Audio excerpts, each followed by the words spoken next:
What's up?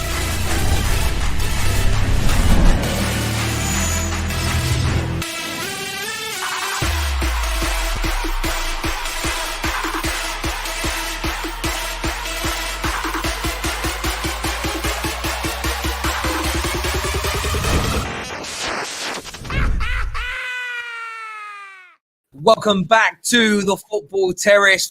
Football is back. We're back. Arsenal versus Liverpool. It's going to be a humdinger Saturday night. Forget and Deck Saturday night takeaway. Forget what I don't know what's on BBC One anymore that time of night. Football is here. We've got a star-studded panel tonight. The Gooners down at the bottom. You got man like Igal, who's currently in my hometown. I'm loving that. You got Harry in the house. You got man like Kesh as well. And then by popular demand, LFC Sonny is back with us. They love the green curtain, bruv. The Wizard of Odd Effects is working here. And the host of that Liverpool show, the king of Coppish. Sorry, Drift. Sorry, Matt, but he's here. So if you were here, I'd say you were the king. Blowing smoke here. Evening, boys. How are we all? Good, thank you, brother. Good. First question, the other thing I want to ask is, how happy are we that football is back? Proper football is back. You know, I for the first time in ages, I haven't actually disliked this international break. That's how I know we've been bad this season. I've not really disliked the international break for once. It wasn't great, but I didn't dislike it by any way. Yeah, do you know what? I felt like it was a nice respite. Do you get what I mean? In terms of, there's been so much football, it's been really intense. I quite enjoyed that. I feel like I've had a break. I feel like I'll be honest with you, I hated it. It's prolonging the end of the season. I just want the season to be done with. Mate, I hear you on that. It's the calm before the storm. That's what it is. I love it. Oh, we are now in the. It's that home straight now. This is where every game domestically and in Europe matters. And of course, we've got a huge Champions League week. We're going to be building up previews for that from sort of Sunday, Monday onwards. This game is huge. It's a huge Premier League fixture. Historically, it's an interesting one this season with Arsenal sitting in, 9th, 10th, 9th, 10th. Liverpool looking like they might get back into a top 4 race. So much riding on this. I want to start with the Liverpool boys first of all. Callum, are you nervous about this game? Where's your head at in terms of preparation for it? As I was saying before we come on air, I'd be more nervous if the game was at Anfield, because at the moment it seems for whatever reason we cannot buy a win at Anfield. I think my nerves will only come when the first whistle's blown, and the reason I say that is because I think the game will be determined on how Arteta sets Arsenal out to play, as opposed to how Liverpool play. Because I think we're pretty transparent with how we set out, but I think Arteta holds the key to this game. In what way? So I think if Arteta goes with a pragmatic approach, it means that we've got to sort of play on the front foot and we've got to try and squeeze the pitch, and then they're going to try and play on the counter attack, which will make the game interesting because our centre backs aren't the quickest, and if they play with Aubameyang and another pacey wingers, like if Saka's back or if Pepe's playing, then it could wreak havoc for us. However, if Arsenal come out and play football and they try and attack us, then that leaves space in behind with their defence, and Mo Salah, Mane and Jota, they could potentially be key to gaining us the victory in the game. Yeah, I hear you on that. Igal, do you think, what do you think to that? Will this be Arteta, playing out from the back, trying to be expansive, or will it be a kind of smash and grab approach we saw work so successfully at the back end of last season? Yeah, I think Callum said something like the fact that they're not playing at Anfield, he feels more confident. I feel more confident that we're not playing at Anfield also, because our record at Anfield has been horrendous. I think we've lost, out of our last 6 games, 4 of them convincingly by 2 goals clear. So I'm happy that we're playing at the Emirates, and our recent history says these kind of games are usually high-scoring games. Both teams are not known for having the best defenses, even though our defense has been a little bit better this season. Both teams are known for having high-scoring games in these kind of bouts. So it's just, to me, it's going to be who can outscore the other. That's what I think it's going to be. I think it's going to be one of those games. Yeah, I hear you on that, Kesh. What's your thoughts towards it? Are you nervous about it, or do you feel that actually, all things being equal, in the last 2 to 3 years, this is probably the best time for Arsenal to play Liverpool? Sorry, these days I don't even know what nerves are, bro. I just go into games without expectations these days. I feel it's a good opportunity to play them, but at the same time, Arsenal do tend to allow teams to play themselves back and perform, and it's a great time for Liverpool to come to the Emirates and actually see Mane and guys like that actually turn up and you see them in a bit of form. I do feel both teams will be prone to attack, so it's not going to be like when you normally play Liverpool where they're just applying so much pressure on you can't get out your own half. It's just a matter of can Arsenal put in a professional performance where they don't gift the Liverpool opportunity, because I think both teams will score. It's just a matter of can each team hold each other out. Yeah, I hear you on that, Sonny. I mean, you've been on the show quite a lot in the last week or so. It's been great having you back involved after a little bit, but not haters on purpose. I'm just really busy, and I sometimes message people in the weeks and go, "Listen, it'd be great to get you on Match Reactions." They go, "Yeah, great." And then I forget to send the link.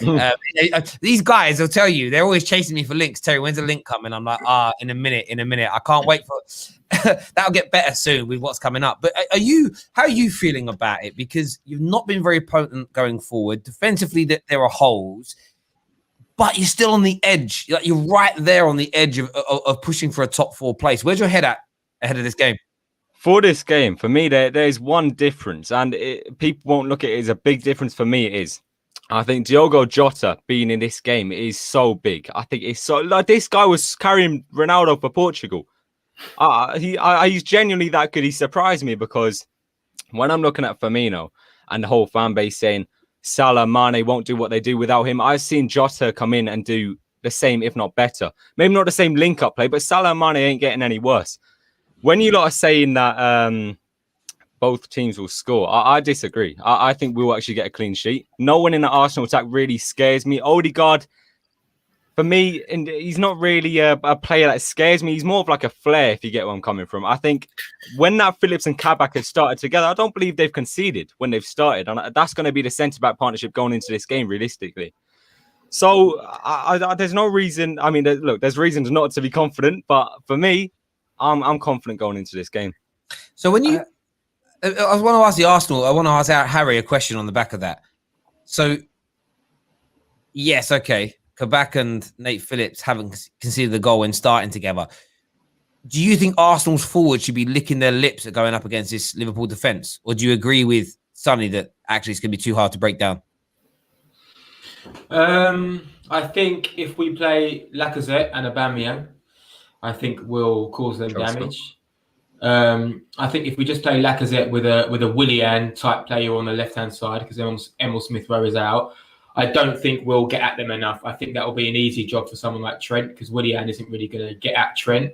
And I know Aubameyang won't in that respect, but Aubameyang will run beyond Trent and hopefully, cause a few more problems. I think one thing we don't lack recently is scoring goals. So I don't think we'll have a problem scoring. I just think it's at the other end, which is where we could become unstuck, because like Sonny just mentioned, with Jota finding form, he's a real threat. And with David Luiz and not so much Gabriel, but with those guys at the back, sometimes there is a mistake. So someone like Jota with his energy and his tenacity up front, he could cause us some problems. But to be honest with you, we've got to remember that it's international break, right? And everyone's played a lot of matches. So you might get on Sunday a real slow game, a really tactical, chilled out game. And it might even be a bit similar to when we played City at home, whereas it's just both teams just trying to cancel each other out, wait for the opening. Obviously, we lost that game 1-0, but it was a relatively tight game with not a lot of chances. And I think it will be really similar, to be honest. I don't know if you're doing predictions yet, but that would be my vibe of the game. I don't think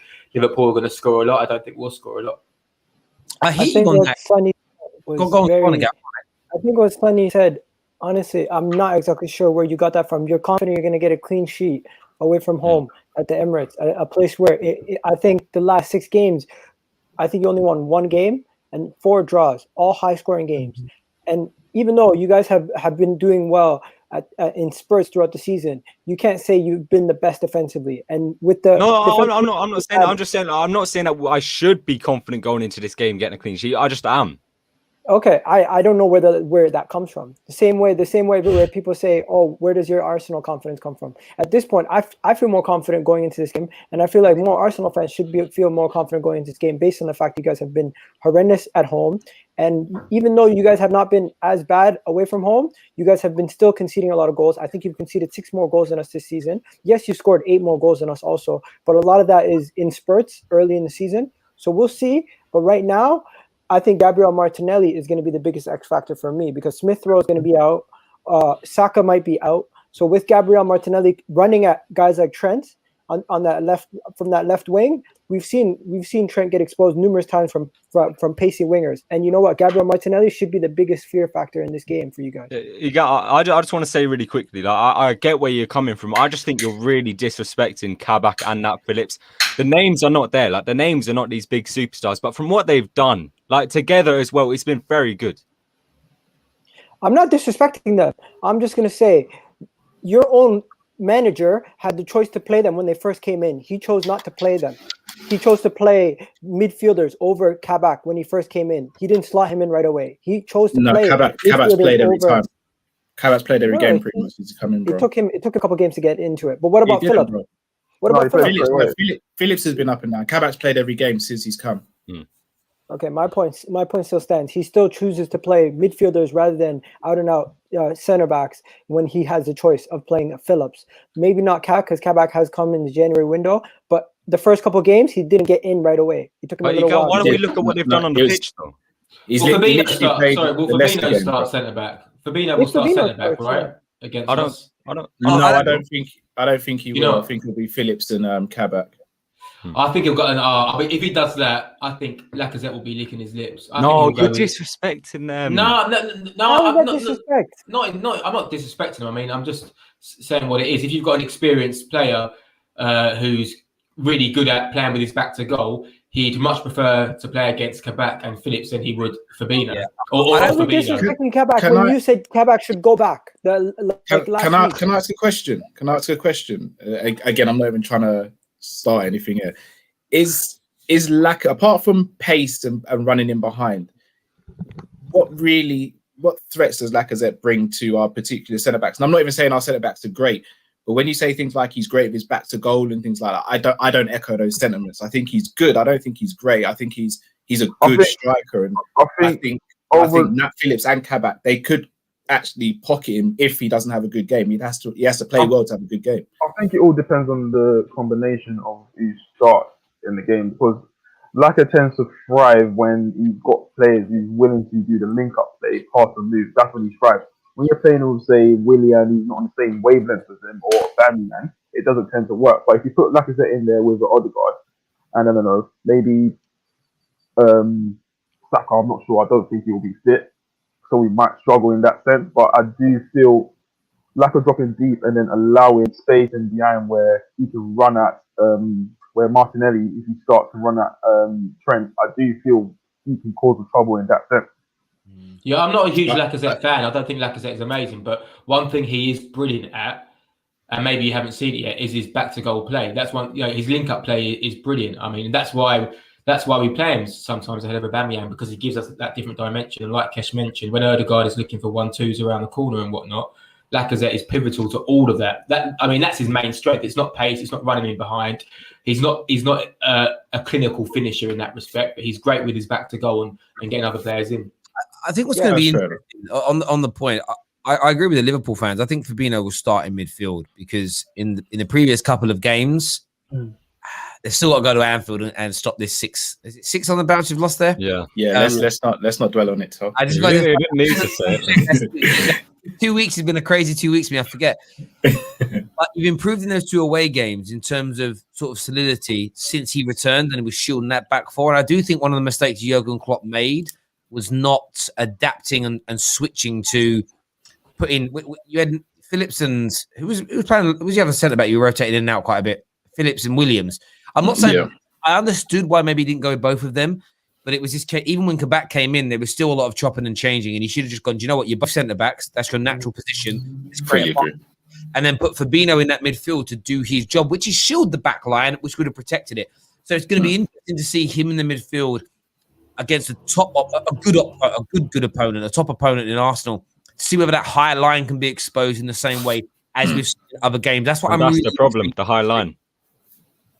Yeah, I don't think that. Listen, yes, we're going to look at the West Ham game and we're going to say yes, we can see the through in 30 minutes. But then again, we dropped our best centre back. We took out Gabriel and we put in Mari with David Luiz.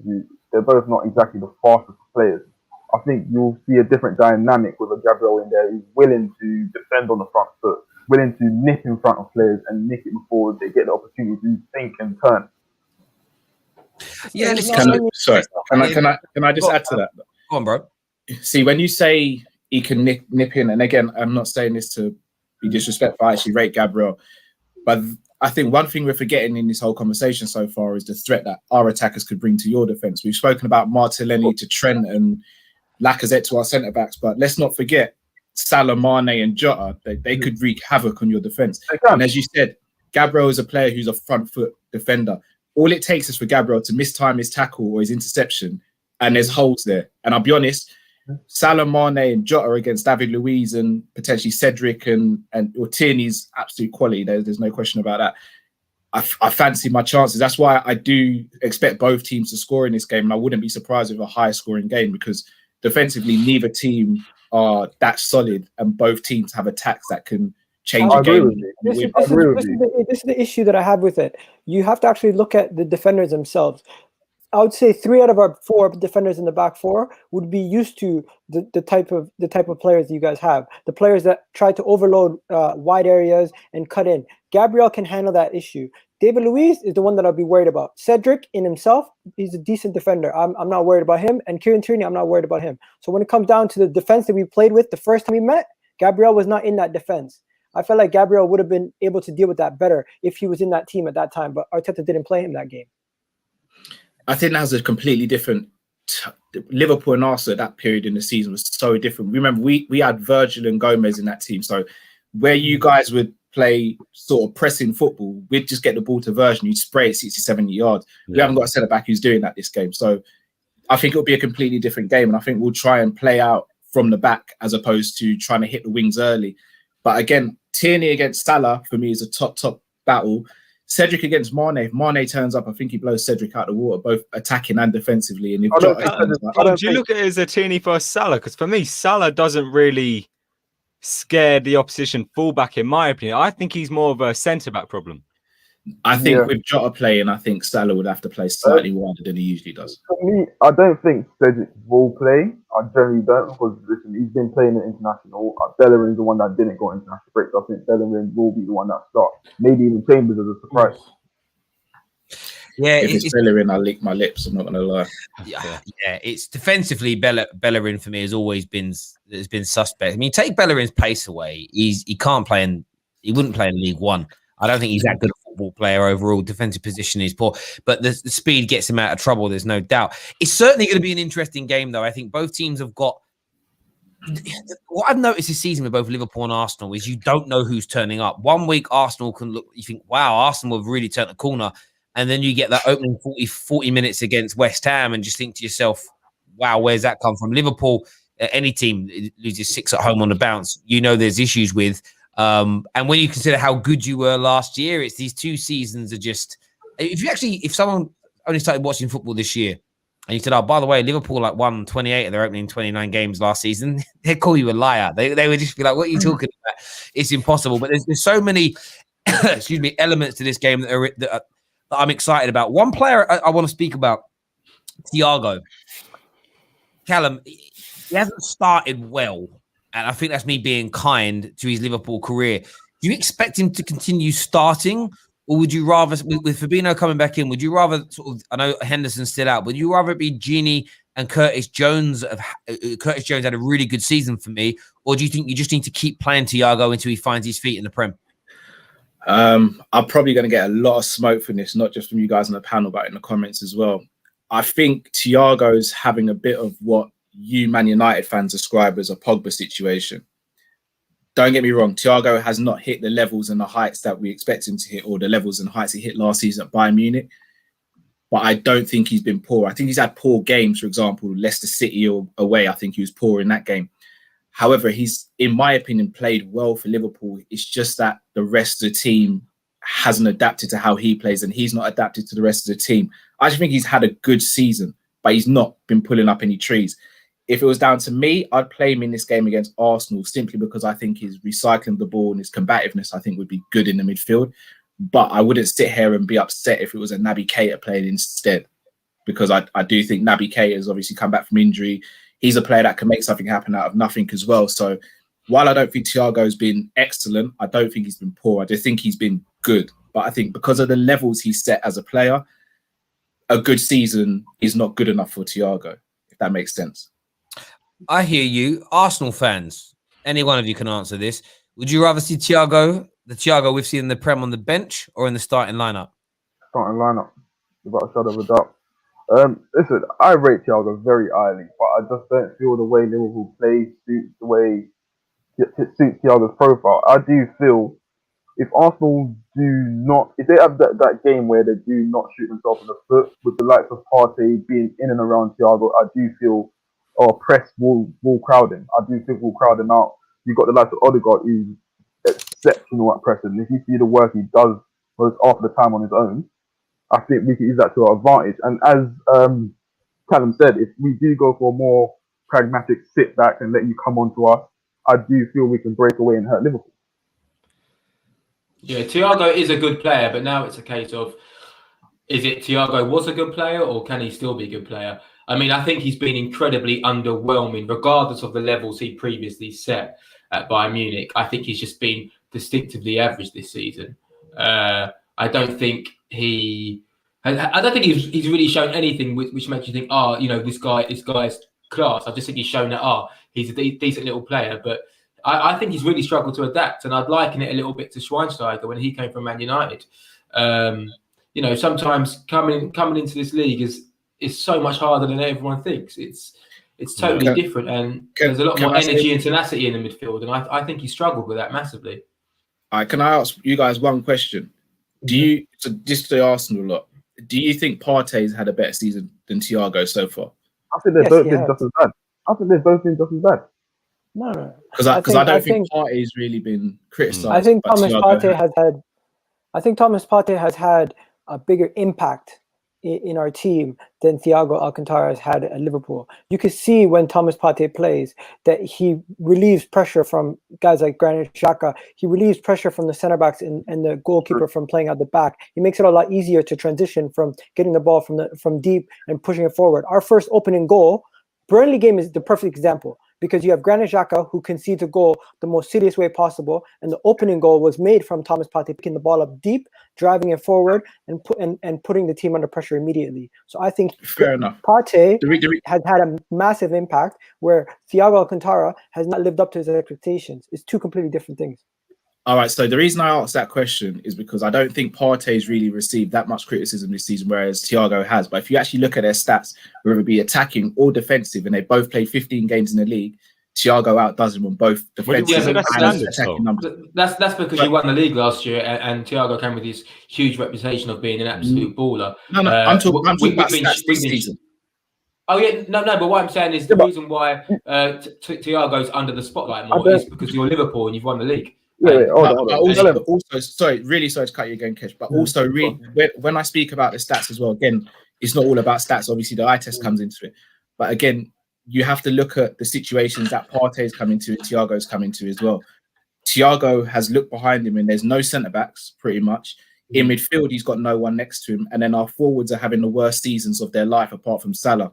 So even though he's actually being progressive in his passing, a lot of times Mane, Salah, or Firmino received the ball, done nothing with it, and then he's having to run back. Exactly. What is Callum? You know why it is, Callum, that they get judged differently? Is because your expectations was to fight and win the league or the Champions League again, where our expectations was to just get back into the top four. We've both had underachievements, but your underachievement I would say is a lot worse, because you're supposed to have this world-class team and you've had all these injuries. So Thiago Alcantara has more of a blame. He was the signing of the summer for you guys, where Jota has come up and overshadowed him. Where us, Thomas Partey, was very true. But there's no context with that statement. I think the reason why you're not seeing the greatness of Thiago is because most of Liverpool goals come through their wing back play.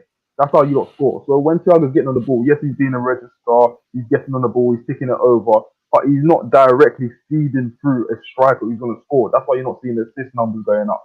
That's why you're not seeing the goals. He's never really been a prolific goal scorer. Yes, he'll get a goal when I watched, I think it's the midfield that's next to him, because I think he's been doing way more work than he should be in our midfield. Like when Fabinho's not there. When Fabinho's there, Thiago's look class, in my opinion. No, I agree. Listen, I don't think he's been great. As I said, I don't think Partey's been great either. And it's the consequences of both teams just not having enough quality around this season. I think what happens is, as well, is, as you say, it's expectations. So I remember, listen, I'm a big fan of Thiago. I think he's an exceptional football player. But I remember listening and watching streams and podcasts and listening to the radios and whatnot. And it was, this is the Spanish Paul Scholes. And listen, I watched Paul Scholes my whole life as a football fan, and their Premier League performances, Scholes were just next level in terms of Premier League performances. And I think that people's expectations are, well, where's the cutting balls, where's the assists, where's the screamers, where are the performances that have been so brilliant, they've led to the team getting victories. And I think there's been some of them from him, but as you say, the team around him difficult. And I think your Paul Pogba point is really interesting. So the expectations for Thiago were that he was going to be the new Paul Scholes in the Premier League. I remember a lot of Liverpool fans, a lot of people saying, now that Thiago has gone to Liverpool fans will understand. Actually, in the first few games he played, I remember Liverpool fans saying, I understand now why Man United fans said that Paul Scholes was better than Steven Gerrard. I remember hearing all that. So because those kind of gauntlets were thrown down, I think the expectations are there. But I'm really going to be intrigued to see both Partey and Thiago next year, second year in the Premier League, a proper pre-season and everything else that kind of goes along with it. There's a couple of other player debates that I always hear between Arsenal and Liverpool fans. Gal brought this up backstage and I wanted to have it out. I want the viewers, for you to have your say in the comments section as well. You both have got pretty good left backs. You both got, like, for me, you've got the second and third best, you can argue, out left backs this season in the league, of course. Man like Luke Shaw, number one, this season. No, fact. I think this season he has been, but overall, you've got two of the best left backs in European football. Igal, who has the best left back, Liverpool or Arsenal?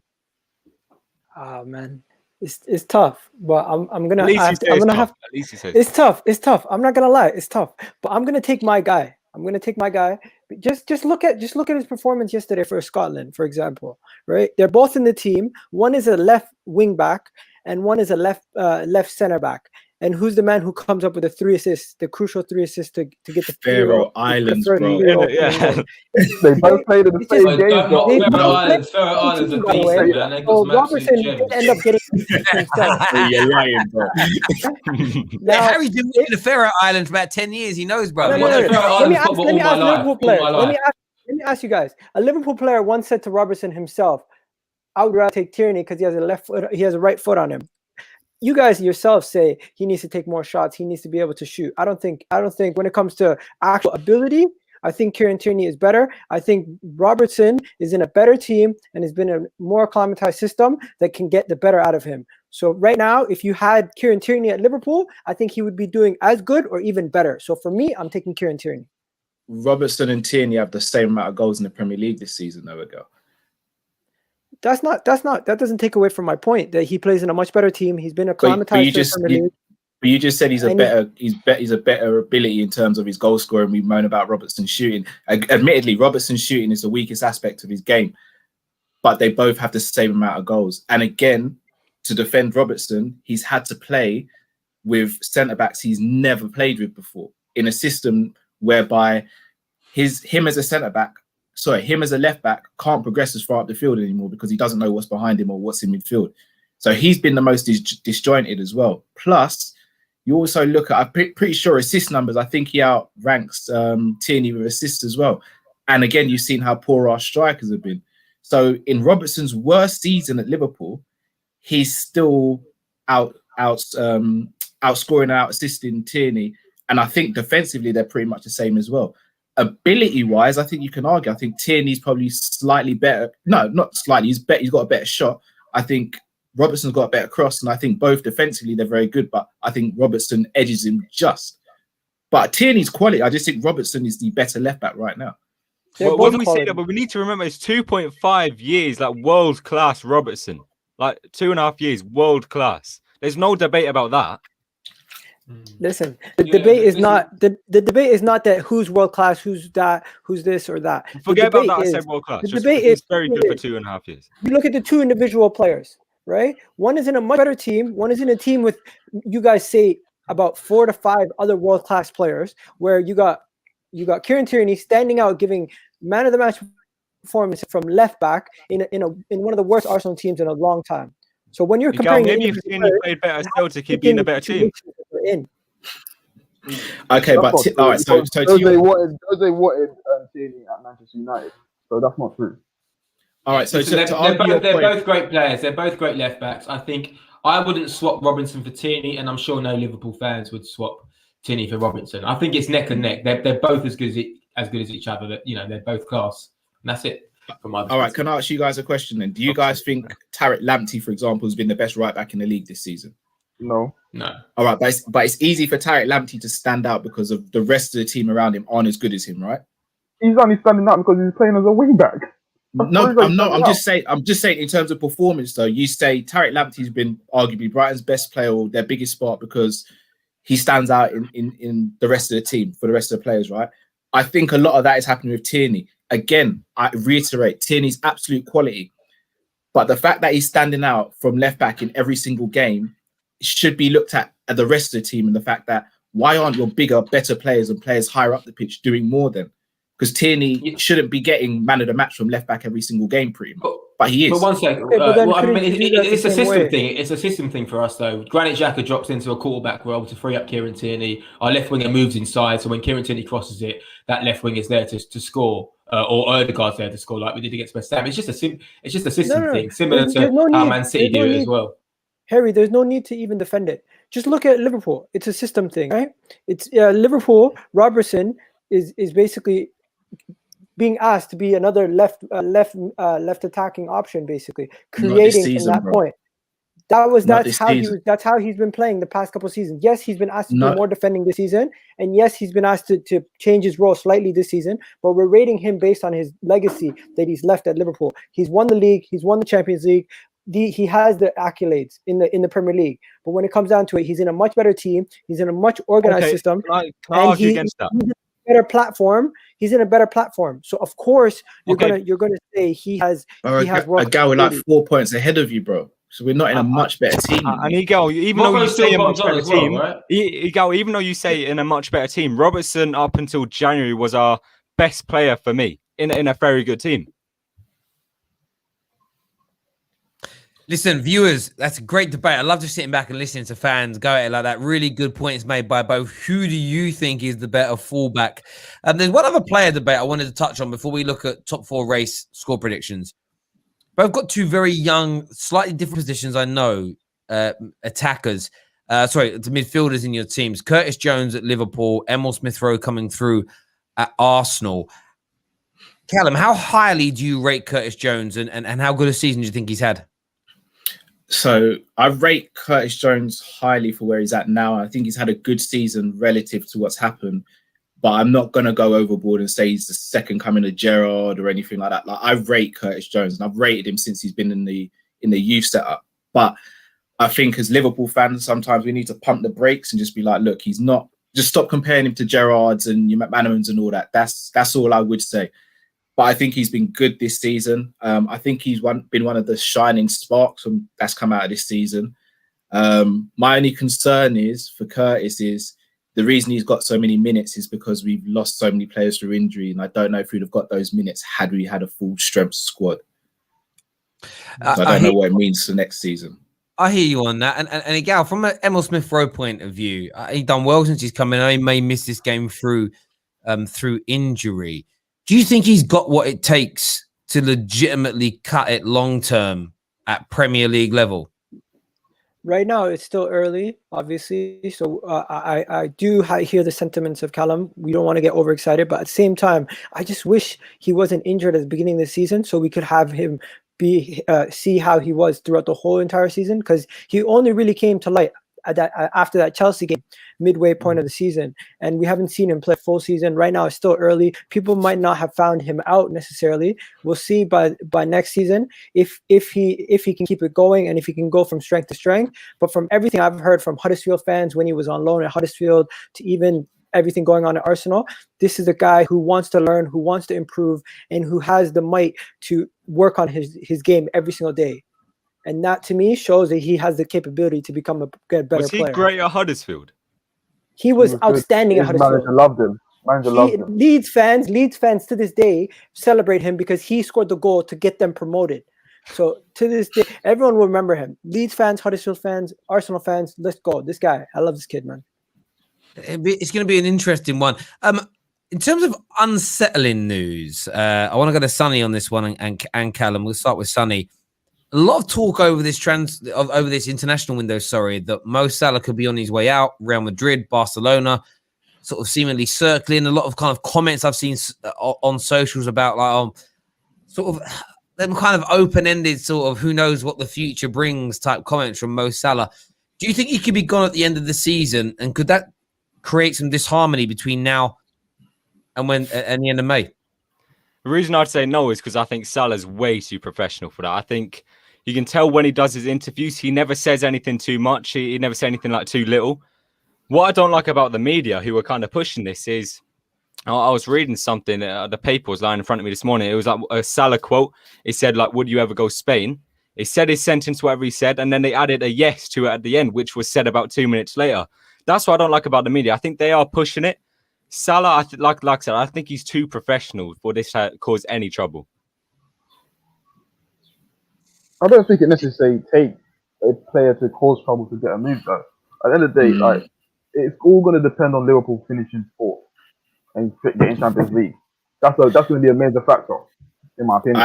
I disagree with that, Kesh, but I also kind of disagree with you as well, Sonny. And the reason I say that is because this is the second time Salah's done an interview with this particular media outlet, and for the second time he's given naive answers. And the first time, yeah, it's fine, you've been a bit naive, you said stuff you shouldn't have said, but to do it twice, I think it's bordering on you just being a bit silly now. Like think about what you're saying, think about who you're speaking to.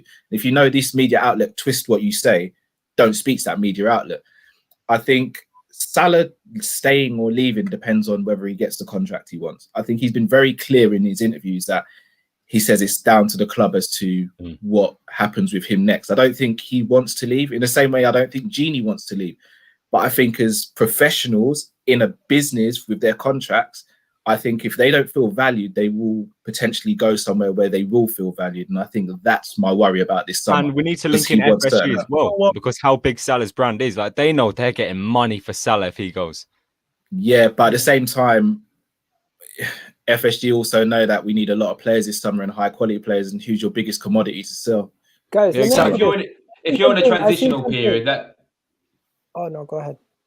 If you're in a transitional period, I mean, we don't know if you are yet. This might just be a random season where things aren't going well for you. But if it is a case that you do need like 3 or 4 new signings to get you to that elite level, someone like Salah might just think, oh, do you know what? Like, I haven't got time to wait. I'm 28, 29 soon. I need to leave and win trophies. It might be that he's obviously overachieved at Liverpool in that sense. And I'm sure he didn't think he'd win the Champions League and League in such a short time. So maybe he'll just want a new challenge, and it's nothing about money. He just might want to play somewhere hotter, maybe go to Barcelona, Madrid, and just be an icon there, and that's it.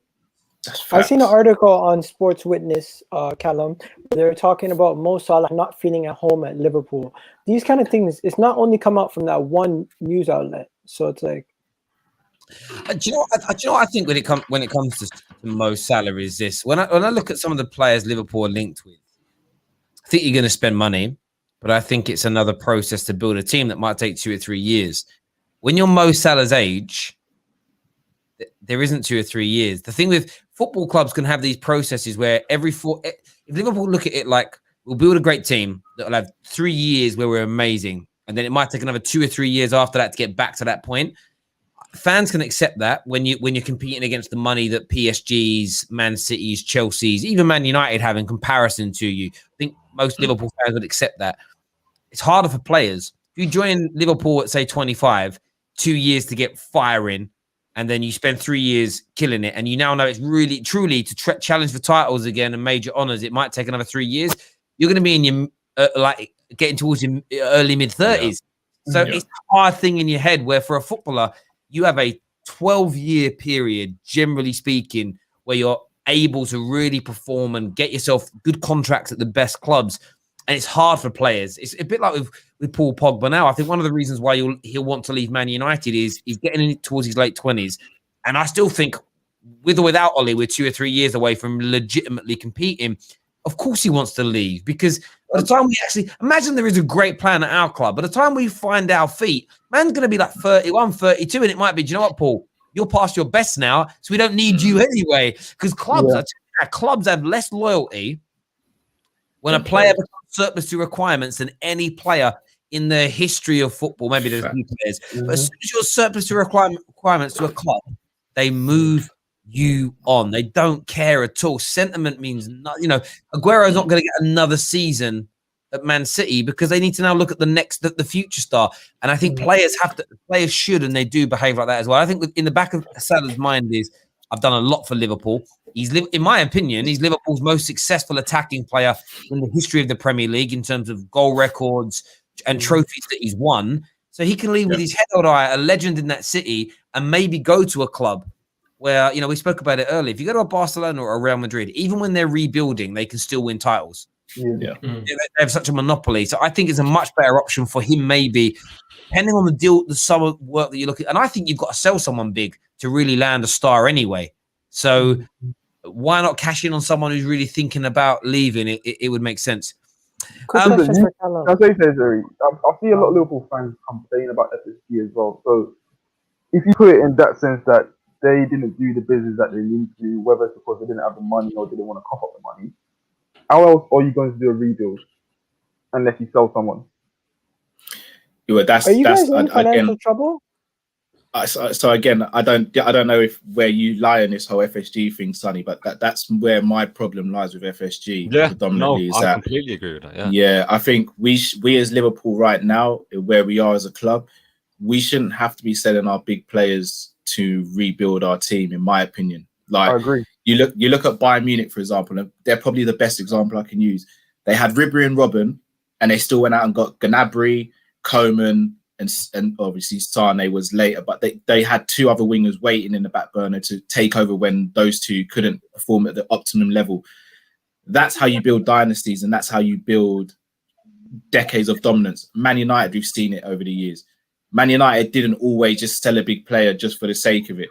Man United will sell a player at the right time, but they would also bring in a player before they sold that player sometimes as well, to ensure that player settles, and then you can move on a player.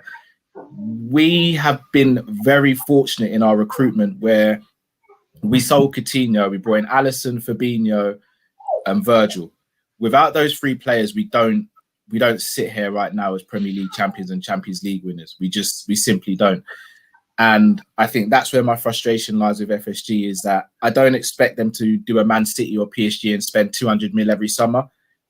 But you've been here for over 10 years now, and we've got we've spent less than most other teams in the Premier League, but you expect us to win the league. Like there's a disconnect there. That's the problem. Like once we move on, it won't be sustainable. But I think that's the model. I think the model is we kind of it's about 2/3 of what Fergie's model was as Man United manager, but he would every couple of seasons buy that big star. But a lot of Man United signings were obscure signings, or they're going to be great. Like Cantona, he wasn't regarded in the same way before Man United as he was afterwards. If that makes sense. Ruud van Nistelrooy was on the way up, coming through. Ronaldo, Rooney.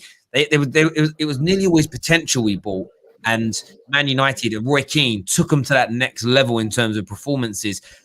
It just takes longer. But the problem, the great thing Fergie had is in his early era, there was time.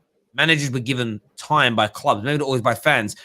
But I noticed even with Fergie, as Chelsea got their money and City got their money, we spent less time developing our younger players. And it was like, we need someone who can do it now because we need to win now. And that's how Chelsea's model's always been. Chelsea buy for the here and now. And if the youngster gets left by the wayside because they don't improve at the right rate, they move them on. I think FSG have gone for a different model where we will rebuild a great team over and over, but it might take, from winning a title and then falling off, it might take another 2 or 3 years. I think fans of Liverpool might just have to buckle themselves in, because especially if financial fair play gets relaxed, because there almost is no other. If that gets relaxed, there's no other approach for any of our clubs, by the way, because we just won't be able to compete with Chelsea and Man City. So you're going to have to look to build differently. Everyone who's tuning in, please smash that like and that share button, please. Gal, you're going to say something, mate? Sorry. Yeah, I just want to say this to you guys. I've said this numerous times after matches. Every single match, those home games, the 6 games, every single time I came on, I said, you know what? This reminds me of a decline that I've seen before. And I'm starting to think, if you guys even get your center backs back next year with the Matic and Van Dijks, I really do still see you guys needing a lot of work to get back to the level that you guys were at. Not only because of how good Man City are, but you are going to be out without Champions League football this season if you don't get back into the top 4. And the decline and you losing players, it could set you back another 3 years. See, I disagree with that, Gal. And I'll say why. Just to touch on your point as well, Terry, with Ferguson, what you said is spot on. The difference with Ferguson, though, when he was doing these rebuilds, it was usually only one other serious contender in the league that could actually beat him at the time. Whereas now there's about 4 or 5 teams, which that's why us as Liverpool fans get even more frustrated, because it's taken us this long to win it. Let's sustain it, and we haven't done that. But to your point, Agal, I actually believe that if we don't qualify for the Champions League this season, I think it's going to be better, especially if we don't get Europa. I think we're going to be a much bigger threat next season because we're playing 1 game a week effectively. And if we get our players back and they even get back to 90%, we're going to be a handful for any other team to deal with. No, I get that. And that, do you know what's interesting? Like short-term, like laughter. Liverpool missed out on the Champions League. It could be like there could be a big pinch in the backside from laughing at that. Maybe Liverpool being in the Champions League could be a bit of a blessing in disguise for rivals, no doubt. But gents, time for predictions for this week's game. I'm going to go to the home team first and foremost. Igal, what's going to happen, bro? We're gonna win this game. Clear cut. I feel like we're gonna win this game. We're gonna keep a clean sheet. We're gonna keep them from scoring, and we're gonna nick an early goal. They're gonna put a lot of pressure on, go forward their whole attack, and we're gonna nick a second goal, and then just sit back and relax the rest of the day. And that's how I feel like you ain't sit back and relax, you know. You ain't that's doing how that. I think we should go about it. Because if we get that 1 goal lead, it's gonna put you guys under pressure. And if we can withstand it and not make any silly mistakes like we usually do, I really do see us getting out of this game with a 2-0 victory. Easier said than done, but yeah. I hear that. Definitely. Harry, how about yourself, mate? I'm going to sit on the fence and I'm going to say score draw, maybe 1-1. Okay, Kesh? I'm going for I score draw, it's going to be 2-2. 2-2. That'd be an entertaining game there. LFC, Sonny? 2-0 Liverpool. 2-0 Liverpool. No problems. Easy win or... Well, I say no problems. I think it will be Arsenal not being able to finish. A big part of it. Interesting. And Callum, how are you feeling about this? I'm going to go over 2-2. I think defensively, we're not good enough to keep a clean sheet against this Arsenal team. But I don't think Arsenal are defensively good enough to keep a clean sheet against us either. So I'm going 2-2. You know what? I'm actually going to go over 2-1 Liverpool win. And the reaon I say that... sorry. No, listen. No, listen. This has been the best time in probably 5 years to play Liverpool. But it would be typical Arsenal. It would be typical Arsenal to play. And by the way, I even think Arsenal will start off the better team. They'll look the better. They'll move the ball better. And it'll be, yes, we're going to get them. And then you won't win. It just feels like it's going to be one of those days for Arsenal where they should win. On paper, they should win. On form, they should win. On even pound for pound, starting lineups on the day, you might even say Arsenal could do this. But I don't think it's going to happen. I think it's going to be a 2-1 win to Liverpool there. But definitely a thoroughly entertaining game. We, of course, will be live at full time here on the Football Terrace. By the way, that announcement, it's coming soon, people. It's coming very, very soon. Can't wait. But I've been telling you what about it for 3 or 4 weeks. It's the worst game in the world, but it's coming. It's on the screen. But there we go. Listen, everybody that's tuned in today, a massive thank you to each and every single one of you. Hit that like button. right now for us. Subscribe to the Football Terrace. We're closing in on 187,000 subs, which is amazing. Get in there. Woo! Woo! Until next time, take care. Goodbye. God bless. And we'll see you all again soon.